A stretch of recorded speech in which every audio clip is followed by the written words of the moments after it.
नमस्कारम।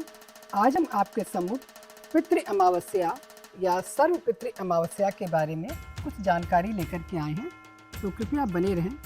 तो इस सर्व पितृ अमावस्या है क्या?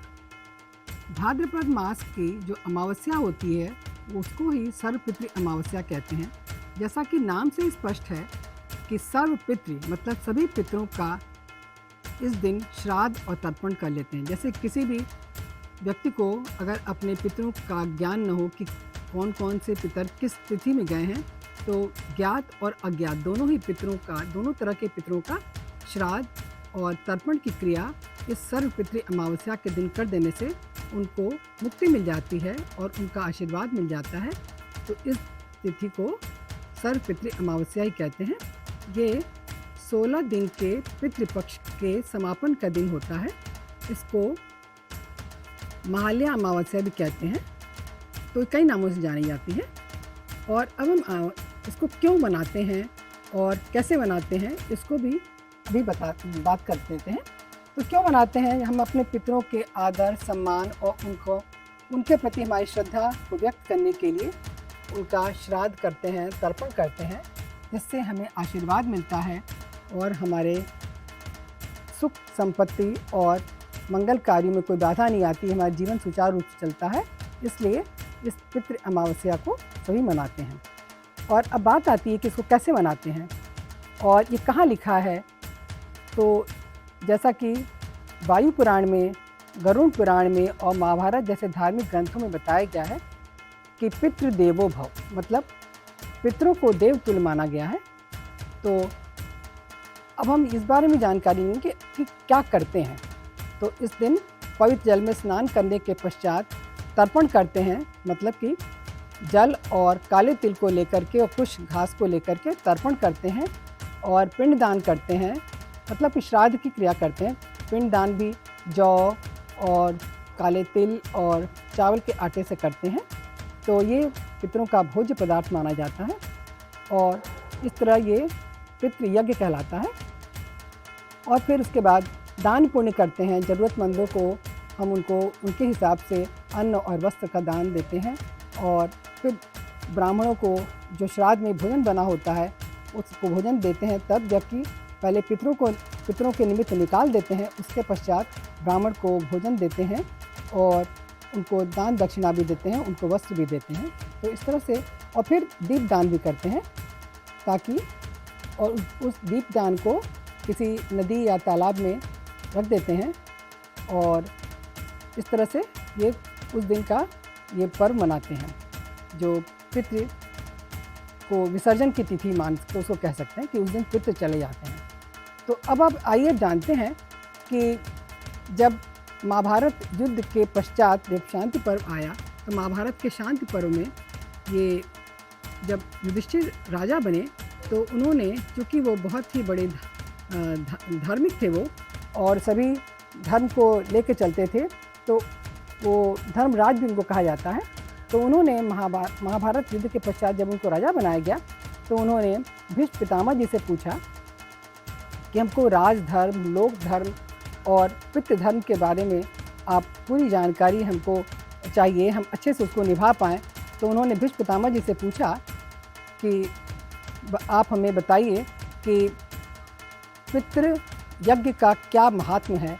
और तब भीष्म पितामह उस समय मृत्यु शैया पर लेटे थे, मतलब बाण शैया पर लेटे थे। और मतलब बाण शैया मतलब कि उनका बाणों की शैया थी और वो सही समय का इंतज़ार कर रहे थे। तो उन्होंने धर्मराज युधिष्ठिर ने जब ऐसा पूछा, तो उन्होंने कहा कि पितृयज्ञ के क्या महत्व सुनो। तो उन्होंने बताया, मतलब भीष्म पितामह ने बताया कि मनुष्य के ऊपर 3 ऋण होते हैं, देव ऋण, ऋषि ऋण और पितृ ऋण। तो देव ऋण तो होता है यदि आप यज्ञ कर लिए देवताओं के निमित्त, तो इससे देवता खुश हो जाते हैं। और ऋषि ऋण क्या होता है?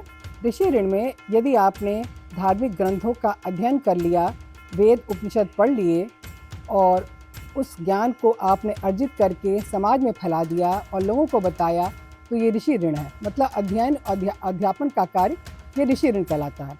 लेकिन इससे सामाजिक उन्नति हो और अपने धर्म का पालन हो, ऐसा ही वेद बताते हैं। और साथ में प्रकृति का सम्मान भी करने का बताई गई बात। ऋषि ऋण, ये ऋषि ऋण है।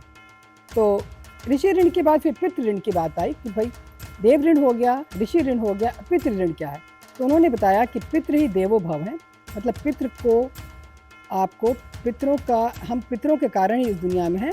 तो उन्होंने बताया कि श्राद्ध तर्पण करने से ही पितृ के ऋण से मुक्ति मिलती है, क्योंकि उन्होंने आपका लालन पालन किया है, आपको जन्म दिया है, संस्कार दिए हैं और अपना पूरा उन्होंने पूरी एनर्जी आपको लगाई है। तो इसलिए ये पितृ ऋण है। भीष्म पितामह ने बताया कि पितरों को जल अर्पण करने, मतलब कि तर्पण करने से जल, काले तिल और कुछ घास को साथ में लेकर के उनको यदि जल अर्पित करते हैं तो तर्पण हो जाता है।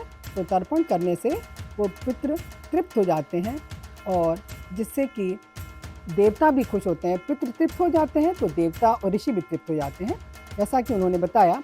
और पितरों की तृप्ति से ही परिवार में शांति आ जाती है और उन्नति होती है और सभी मंगलमय काम हो जाते हैं। घर में सुख समृद्धि की वृद्धि होती है, संतान की उत्पत्ति होती है, संतान की उन्नति भी इसी पितृ के संतुष्टि होने से ही होती है।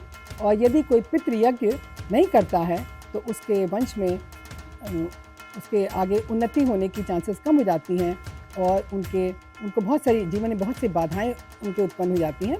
तो भीष्म पितामह ने उपदेश दिया, हे युधिष्ठिर, जिस प्रकार जड़ को सींचते से केवल जड़ ही तो हम नहीं सींचते हैं, संपूर्ण वृक्ष के द्वारा वो हरा भरा, संपूर्ण वृक्ष उस जड़ से हरा भरा जाता है। इसी तरह तुम भी अपने जड़ को अगर पानी नहीं दोगे तो कैसे वो होगा। इसलिए उन्होंने ये समझाया कि पितरों को तृप्त करो, तभी देवता और ऋषि भी तृप्त हो जाएंगे, संतुष्ट हो जाएंगे। तो तुम अपना धर्म का कार्य अच्छे से कर पाओगे, सुचारू रूप से कर पाओगे, तो उन्नति भी कर पाओगे।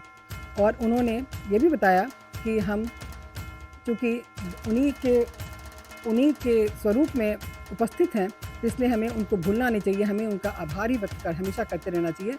केवल धर्म ही नहीं है ये हमारा उत्तरदायित्व भी है कि हम अपने पूर्वजों को याद करें और उनके प्रति श्रद्धा रखें और उनका आभार प्रकट करें। इस तरह से यदि उसी तब से परंपरा चली आ रही है कि पितृपक्ष में आज भी लोग श्राद्ध, तर्पण और पिंड दान वगैरह करते हैं, यानी पितृ यज्ञ करते हैं। तो यदि आपको ये जानकारी अच्छी लगी हो तो इसको लाइक, शेयर और सब्सक्राइब करें। Thanks for watching.